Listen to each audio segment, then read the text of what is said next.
Saya Maman Ibrahim Dovir sebagai Uwais Al-Qarni. Saya Ahmad Naskah sebagai Ibu Uwais Al-Qarni. Saya Jasa Sabla sebagai Aisyah. Perkenalkan, nama saya Jawharatul Nafisa. Saya berperan sebagai Ali bin Abi Thalib. Dan saya Nurfaiza Hulila berperan sebagai Umar bin Khattab. Perkenalkan, nama saya Zuliana Himanto Maula. Dan nama saya adalah Karim Haji. Kami sebagai kafilah penduduk Yaman yang mencemooh. Perkenalkan, nama saya Azza Malia berperan sebagai penduduk Yaman.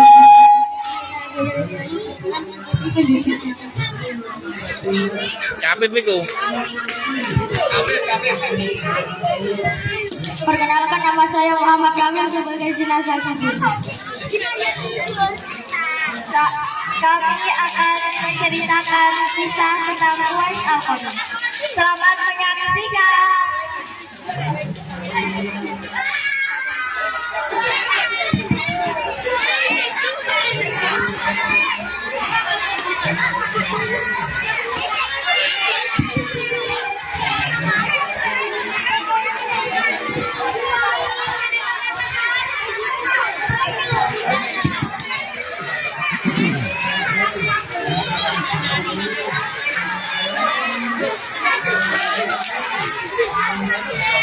Pada zaman Nabi Muhammad SAW, ada seorang pemuda bernama Uwais Al-Qarni. Ia tinggal di negeri Yaman. Ia seorang fakir dan yatim. Ia hidup bersama ibunya yang lumpuh dan buta. Uwais Al-Qarni bekerja sebagai pengembala domba. Berdasarkan usahanya, hanya cukup untuk makan ibunya. Bila ada kelebihan, terkadang ia pergunakan untuk membantu tetangganya yang hidup miskin. Uwais Al-Qarni juga memiliki penyakit sopak.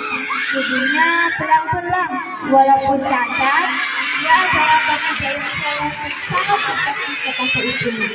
Ibunya adalah seorang wanita tua yang lumpuh.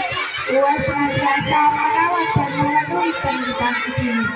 Tapi hanya satu permintaan yang sulit ia kabulkan. Anakku, mungkin ibu tak lama lagi bersama dengan kamu. Biarkan agar ibu bisa mengajarkan ibu. Perjalanan ke Makkah sangat jauh, lewati padang pasir yang tandus dan panas. Orang-orang biasanya menggunakan unta dan membawa banyak bekal. Namun Uwais sangat miskin dan tak memiliki kendaraan. Uwais terus berpikir mencari jalan keluar.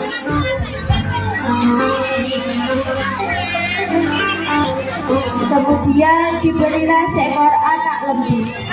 Kira-kira untuk apa anak lembu? Tidak mungkin kan pergi haji naik ke lembu. Jadi anak lembu itu tidak terasa berat lagi. Hei, kalian kan ngarep ini loh. Sampai ikut sini biar. Masuk kan gini, tok kan gini. Setelah 8 bulan berlalu, sampai musim haji, lembu Uwais telah mencapai 100 kilogram. Begitu juga dengan otot Uwais yang masih membesar. Ya, mengangkat barang. Tahulah sekarang orang-orang apalagi Uwais mengejar lembu. Ternyata latihan untuk menghidang ibunya. Uwais menghidang ibunya berjalan kaki dari Yaman ke Mekah. Subhanallah, alangkah tidak cinta Uwais kepada ibunya. Dia rela menempuh perjalanan jauh dan sulit demi memenuhi keinginan ibunya. Uwais berjalan tegak menggendong ibunya. Tawaf di Ka'bah, ibunya terharu dan bercucuran air mata. Setelah melihat Baitullah di hadapan Ka'bah, ibu dan anak itu berdoa. Ya Allah, ampunilah dosa ibu. Bagaimana dosamu? Ampunilah dosa ibu, maka ibu akan masuk surga. Setelah disadari ibu yang akan membawaku ke surga. Subhanallah.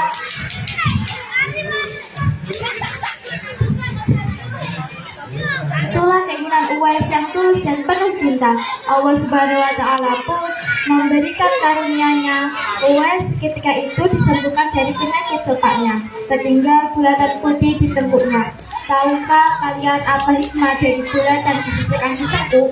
Itulah tanda untuk umat bin Khattab dan Ali bin Abi Thalib, dua sahabat utama Rasulullah SAW, untuk mengenai Uwais.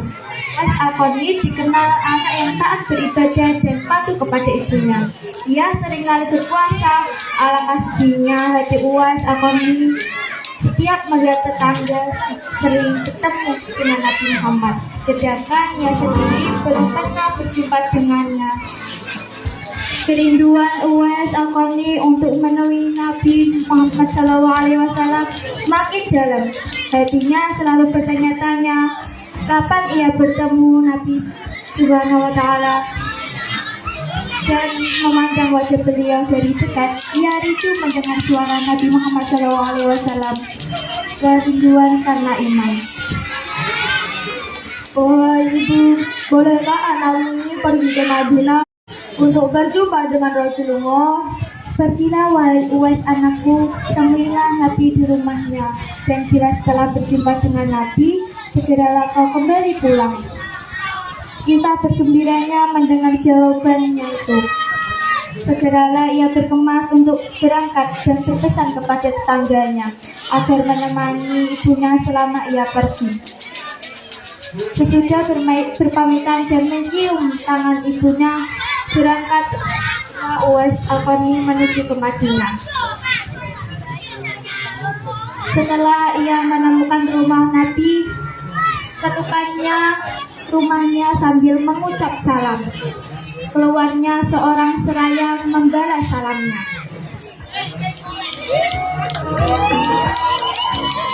Assalamualaikum.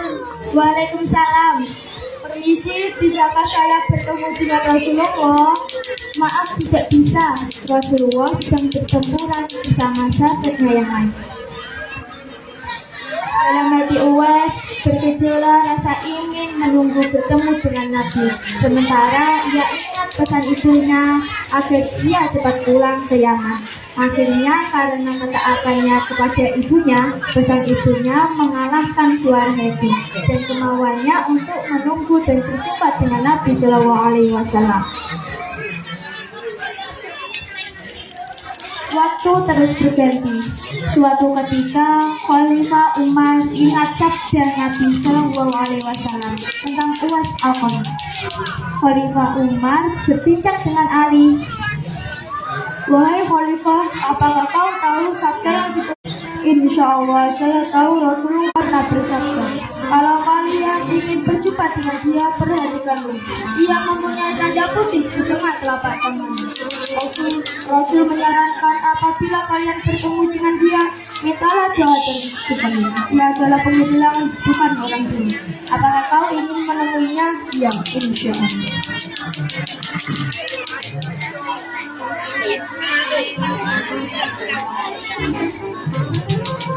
Sejak saat itu, setiap ada khalifah dan rombongan yang datang dari Yaman, Khalifah Umar radhiyallahu anhu dan Ali radhiyallahu anhu selalu menanyakan tentang Uwais Al-Qarni. Wahai orang Yaman, apakah dalam rombongan kalian ada yang bernama Uwais Al-Qarni? Maaf Khalifah, tidak ada.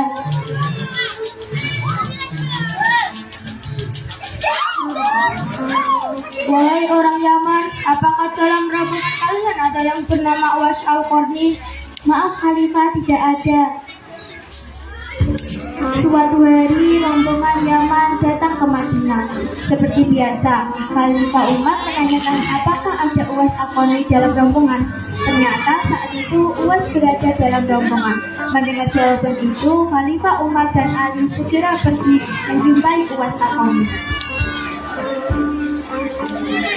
Sesampainya kemah di tempat Uwais, berada Khalifah Umar dan Ali memberi salam. Tapi rupanya Uwais dan sholat.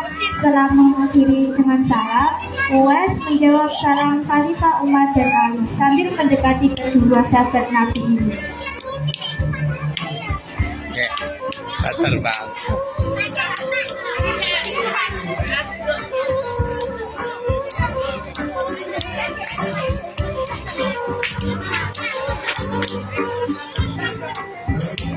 dan mengulurkan tangannya untuk bersalaman. Wajah Uwais Al-Qarni tampak percaya. Benarlah seperti sabda Nabi Rasulullah SAW bahwa dia itu penghuni langit. Wahai hamba Allah, siapakah namamu? Abi. Kami juga adalah hamba Allah. Bolehkah kami mengetahui nama aslimu? Wahai Uwais, sang penghuni langit, kami semua memohon doa dan istighfar sesuai sabda Rasulullah SAW. Sayalah yang harus meminta doa kepada kalian. Kami datang ke sini hanya memohon doa dan istighfar dari Anda wasallam.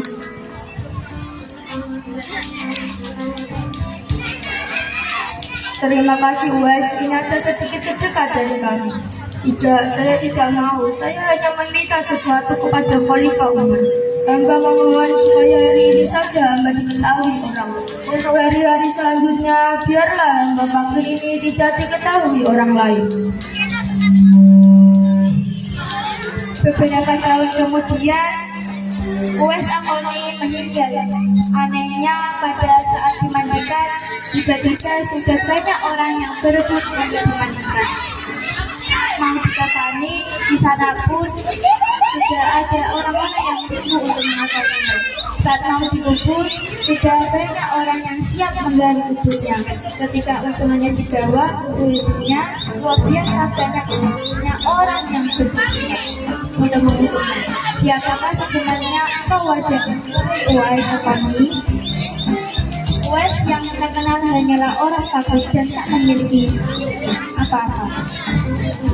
Kerjanya sehari-hari hanya sebagai pengembala domba dan ternak. Tapi ketika hari wafatmu, engkau menggemparkan penduduk Yaman dengan adanya manusia asing yang tak pernah kami kenal. Mereka datang dalam jumlah sebesar banyaknya, agaknya mereka adalah malaikat yang turun ke bumi hanya untuk mengurus jenazah dan pemakaman berita meninggalnya Uwais Al-Qarni.